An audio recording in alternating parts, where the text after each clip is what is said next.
Hey everyone, my name is Anjali Verma and welcome to my YouTube channel. So in today's video, we are going to talk about the strategy for 2021 to 2022 batch. And obviously PCM के जितने students हैं उन्हीं के लिए video maximum है, बाकी तो कोई भी फॉलो कर सकता है, सब्जेक्ट्स चेंज करने हैं बस उन्हें. So this is the strategy video because मुझे कई कमेंट्स आए थे कि इस टॉपिक पे आप वीडियो बनाओ एंड कुछ टाइम से मैंने 2022 बैच वालों के लिए कुछ भी अपलोड नहीं किया था. That is why I just thought कि मैं ये वीडियो आपके लिए बना देती हूँ. ऑल्सो वीडियो के एंड में एक इंपॉर्टेंट अनाउंसमेंट है, so do watch the video till and. So now let's start the video. Now look, जो मुझे मैक्सिमम कमेंट्स आए थे ना, ये यही थे कि दी हम बिल्कुल पढ़ाई नहीं कर पा रहे हैं एंड हम कहाँ से स्टार्ट करें, किस तरह से अपनी स्टडीज़ को वापस से स्टार्ट कर दें, हम प्रॉपरली बाउंस बैक करें. सो मैं आपको बताती हूँ. लुक, सबसे पहले तो you have to choose one subject at a time. ये मैं मैक्सिमम टाइम्स आपको बताती हूँ कि एक ही पर्टिकुलर सब्जेक्ट को चूज़ करो एक टाइम पे जब आप पढ़ रहे हो. And suppose physics, chemistry, maths, इनमें से एक सब्जेक्ट आप चूज़ कौन सा करोगे. नाउ लुक, मैं हमेशा वही सब्जेक्ट प्रेफर करती हूँ जो मुझे सबसे ईजी लगता है. सो इसीलिए मैं तो हमेशा मैथ्स प्रेफर करती हूँ. तो मैं मैथ्स ही चूज़ करती हूँ हर केस में, अपनी फर्स्ट प्रायोरिटी. अब इट डिपेंड्स, अगर आपको फिजिक्स ज़्यादा ईजी लगती है तो उसी सब्जेक्ट को पहले चूज़ करो. पहले टफ सब्जेक्ट नहीं चूज़ करना है, पहले ईजी वाला सब्जेक्ट चूज़ करो. सपोज मैंने मैथ्स चूज़ कर लिया है, तो अब इसमें फर्स्ट, सेकंड, थर्ड, अब इन चैप्टर्स में से आप कौन सा चैप्टर चूज़ करोगे. First chapter relation and function है, उसमें पूरा रटने वाला पोर्शन है, मतलब मैक्सिमम तो वही है, तो इसीलिए सब लोग इसे छोड़ देते हैं, मैंने भी इसे छोड़ दिया था. इसके बाद हम बात करते हैं हमारे सेकंड चैप्टर की. तो जो सेकंड चैप्टर है वो इन्वर्स ट्रिग्नोमेट्री वाला है. अगर आपको क्लास 11th के सारे फॉर्मूलाज लर्न हैं तभी आप सेकंड चैप्टर से स्टार्ट करो, बिकॉज उसमें जितने भी आपके फॉर्मूलाज होंगे क्लास 11th के वो यूज़ होने वाले हैं. अगर आपको याद नहीं है तो पहले लर्न करो एंड उसके बाद ये स्टार्ट करना. एंड अगर आपको नहीं लर्न है, यू आर थिंकिंग कि बट मैं स्टार्ट कर देता हूँ, तो आप डेफिनेटली थर्ड वाले चैप्टर से स्टार्ट करो. मैट्रिसेस है, बहुत ईजी चैप्टर है एंड आराम से आप 1 वीक के विद इन ही वो पूरा कंप्लीट कर दोगे along with the question bank या फिर RD. तो अब देखो उसके बाद क्या है कि एक दिन में डिपेंड करता है, अगर आपका बिल्कुल पढ़ाई का मन नहीं है, आपने कुछ भी अभी तक नहीं स्टार्ट किया, तो एक दिन में आप एक एक्सरसाइज ही लेके चलो. क्योंकि स्टार्टिंग में अगर हम बहुत बड़ा सा गोल सेट कर देते हैं खुद के लिए तो हम खुद ही उसे अचीव नहीं कर पाते हैं. तो एक दिन में डिसाइड करो कि मैं एक पूरी एक्सरसाइज कंप्लीट कर दूंगा, दैट्स इट.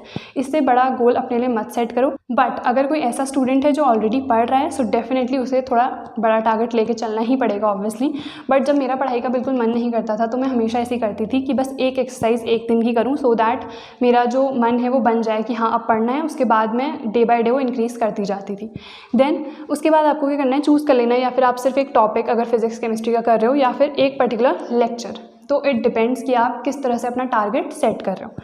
उसके बाद आपको क्या करना है, सपोज आपने एक्सरसाइज 3.1 कर लिया, कंप्लीट कर लिए. उसके बाद जो RD या फिर ML अग्रवाल, इट डिपेंड्स कि आप कौन सी बुक फॉलो कर रहे हो. जो भी बुक आप फॉलो कर रहे हो उससे क्वेश्चंस करो, या फिर आप क्वेश्चन बैंक को प्रेफर कर सकते हो. मैं तो हमेशा ये कहती हूँ कि स्टार्टिंग में आपको क्वेश्चन बैंक डेफिनेटली ले लेना चाहिए अगर आपको बहुत ज़्यादा अच्छा स्कोर करना है तो. Now I get a lot of queries regarding which question bank to prefer. So I've received this question bank of physics class 12 from Oswal books. And सिर्फ फिजिक्स में ही नहीं, आपको अगर केमिस्ट्री मैथ्स का भी चाहिए तो वो भी अवेलेबल है एंड डेफिनेटली आप इसे प्रेफर कर सकते हो. बिकॉज लुक, इसमें सबसे पहले तो हमें माइंड मैप्स मिल जाते हैं. तो अगर आपको पूरा चैप्टर नहीं पढ़ना है एंड एक नट शेल में देखना है, so you get the mind maps. इसमें जितने टॉपिक्स हैं वो आपको दिख जाते हैं. देन इसके बाद आपको रिविजन नोट्स भी मिलते हैं. तो आपको किसी और चीज़ को प्रेफर नहीं करना है, यहाँ पे आपको रिवीजन नोट्स भी मिल जाएंगे. एंड देन उसके बाद ऑब्वियसली क्वेश्चन बैंक है, तो इसमें बहुत सारे क्वेश्चंस आपको मिलेंगे, like short answer type, first, second, and इसमें objective type questions and then assertion, reasoning, case study questions. जितने भी टाइप के क्वेश्चंस एग्जाम में आते हैं वो आपको यहीं पे मिल जाएंगे. ऑल्सो कि टॉपर्स ने किस तरह से आंसर कर रखा है, अगर कोई क्वेश्चन एग्जाम में आया है वो भी यहाँ पे आपको देखने को मिल जाएगा. तो आप डेफिनेटली इसको प्रेफर कर सकते हो एंड लिंक डिस्क्रिप्शन बॉक्स में मिल जाएगी if you want to check it out, so you can. And then उसके बाद लुक, फिज़िक्स, अगर आप फिज़िक्स से स्टार्ट कर रहे हो, लाइक ये तो बात कर ली हमने मैथ्स की कि अगर आप मैथ्स वाले सब्जेक्ट से स्टार्ट कर रहे हो तो उसको आपको किस तरह से फॉलो करना है. आपको क्या करना है, सबसे पहले डिसाइड करना है कि एक दिन की मैं एक एक्सरसाइज करूँगी या फिर 2 या 3, इट डिपेंड्स. या फिर आप कह रहे हो कि एक ही दिन में मुझे पूरा चैप्टर कंप्लीट करना है, वैसे स्टार्टिंग में दैट्स नॉट पॉसिबल. तो एक एक्सरसाइज या 2 एक्सरसाइज का टारगेट लेके चलो. देन उसके बाद आपको क्या करना है, सारे क्वेश्चन करने हैं. RD या ML अग्रवाल, एक बुक आप पर्टिकुलर चूज़ कर सकते हो जो भी आपको लगता है कि बेटर है।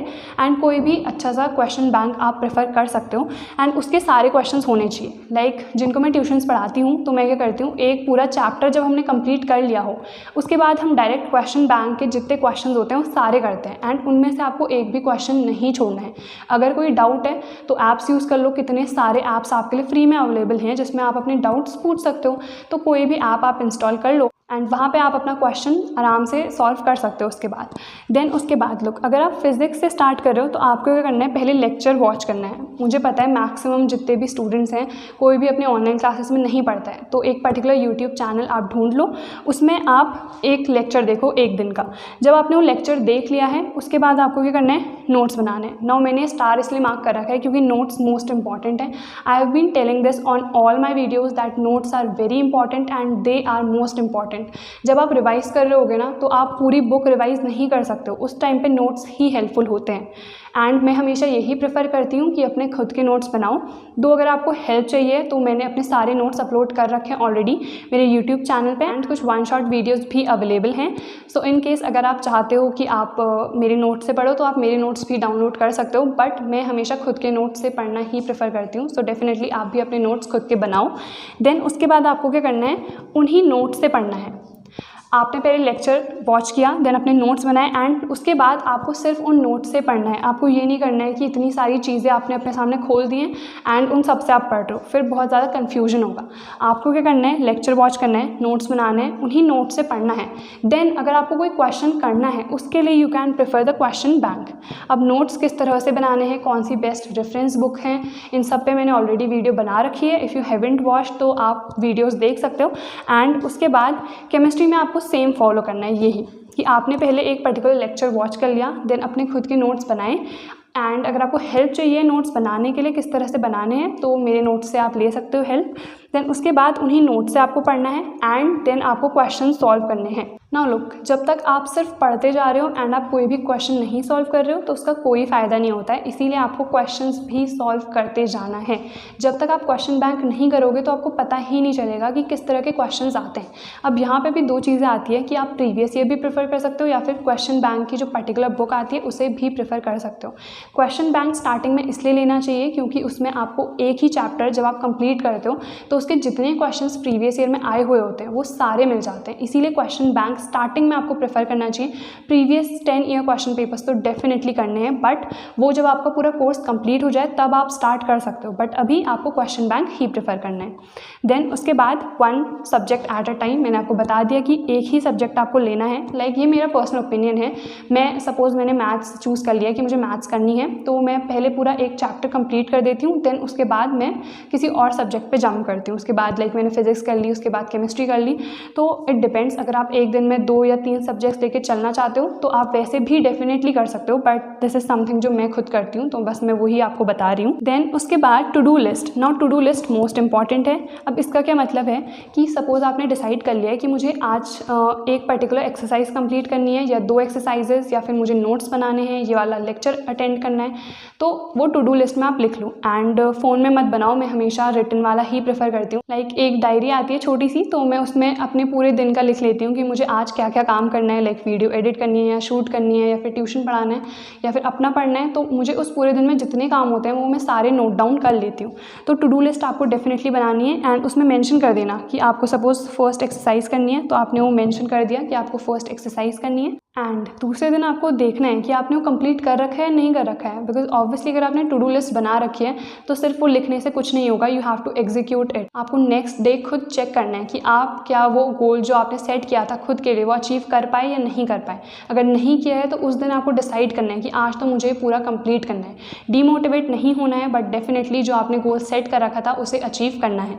देन उसके बाद नोट्स मोस्ट इंपॉर्टेंट है, मैंने आपको पहले ही बता दिया। सेपरेट नोटबुक्स, हर किसी सब्जेक्ट के लिए अलग अलग नोटबुक होनी चाहिए। ये नहीं कि फिजिक्स का भी इसी में चल रहा है, केमिस्ट्री का भी इसी में, हर एक सब्जेक्ट के लिए अलग अलग नोटबुक डेफिनेटली होनी चाहिए। देन इसके बाद गिव टेस्ट।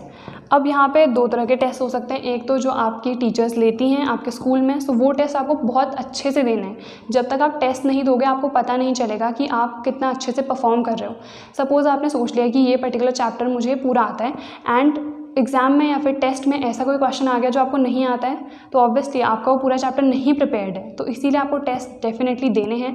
अगर आपके टीचर्स आपको दे रहे हैं तो उसमें ये नहीं है कि ऑनलाइन है तो चीटिंग कर लो, खुद उसे ट्राई करो अटेम्प्ट करने का। एंड देन बाकी ऑनलाइन भी कई सारे ऐसे एप्लीकेशंस हैं जहाँ पे ऑनलाइन टेस्ट कराए जाते हैं, सो डेफिनेटली आप उनमें भी पार्ट ले सकते हो। देन उसके बाद separate time for all other activities. Now यहाँ पे से मेरा क्या मतलब है, मोस्ट इंपॉर्टेंट है कि ये नहीं है कि जब आप पढ़ रहे हो उसी टाइम पे इंस्टा भी चल रहा है, फेसबुक भी चल रहा है, गेमिंग भी चल रही है, ऐसा नहीं करना है। आपकी सेल्फ स्टडी का टाइम अलग से होना चाहिए, 2 से 3 घंटे आप मिनिमम आपको डेफिनेटली देने चाहिए। एंड उसके बाद अगर आपको इंस्टा चलाना है या गेम खेलना है तो उसके लिए सेपरेट टाइम होना चाहिए। मैं ये नहीं कह रही हूँ कि आपको बिल्कुल सब चीज़ों से अलग हो जाना चाहिए, because I am my self a very social person. मैं हर जगह बहुत एक्टिव रहती हूँ, लाइक इंस्टा हो गया या कोई भी और प्लेटफॉर्म, बट ऐसा नहीं है कि अपनी पढ़ाई को फिर आपको निगलेक्ट कर देना है। अगर आप वो यूज़ कर रहे हो तो इसका मतलब ये नहीं है कि उसका इफेक्ट आपकी पढ़ाई में होना चाहिए। डेफिनेटली आई एग्री कि एंटरटेनमेंट भी बहुत इंपॉर्टेंट है लाइफ में, तो आप कंप्लीटली कट ऑफ नहीं कर सकते उन चीज़ों से। सो अगर आप कंप्लीटली कट ऑफ नहीं कर सकते हो तो एटलीस्ट थोड़ा सेपरेट तो कर ही सकते हो कि इस पर्टिकुलर टाइम पे मुझे पढ़ाई करनी है, इस पर्टिकुलर टाइम पे गेमिंग, चैटिंग, इंस्टा, वटएवर जो भी चीज़ें, हर किसी का सेपरेट टाइम आपके पास डेफिनेटली होना चाहिए। नाउ कई लोग को ये होता है कि यार अभी तो बहुत लेट हो गई है स्टार्ट करने के लिए, क्योंकि कई ऐसे स्टूडेंट्स होते हैं लाइक जो बहुत अच्छा स्कोर करते हैं, जो दिसंबर से ही पढ़ना स्टार्ट कर देते हैं, बट अभी जून है, जुलाई भी जल्द ही आ जाएगा।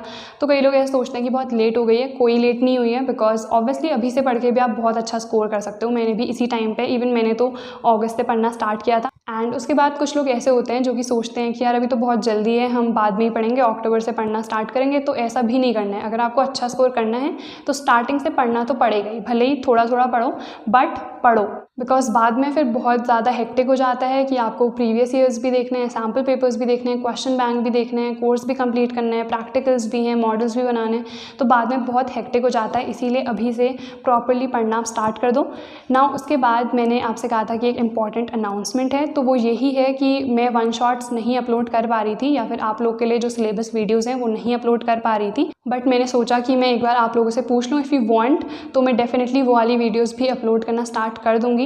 एंड सिर्फ एक ही सब्जेक्ट पे मैं अपलोड कर पाऊँगी, क्योंकि मुझे बहुत कुछ मैनेज करना पड़ता है, तो हर एक पर्टिकुलर सब्जेक्ट पे वीडियोस रेगुलरली पोस्ट करना मेरे लिए बहुत डिफिकल्ट हो जाता है। तो आप एक पर्टिकुलर सब्जेक्ट कमेंट कर सकते हो जिस पे आपको वीडियोस चाहिए, लाइक फिजिक्स, केमिस्ट्री या फिर मैथ्स, इन तीनों में से किस पे आपको वीडियोस चाहिए, जिस पे भी मैक्सिमम लाइक्स होंगे या जिसके भी ज़्यादा कमेंट्स होंगे कि इस पर्टिकुलर सब्जेक्ट पे चाहिए है, तो मैं उसी पर्टिकुलर सब्जेक्ट पे वीडियोस अपलोड करना स्टार्ट कर दूँगी। So that's all for today's video. I hope this was useful. Don't forget to like this video, share it with your friends, and if you're new to my channel then don't forget to subscribe, and thanks for watching.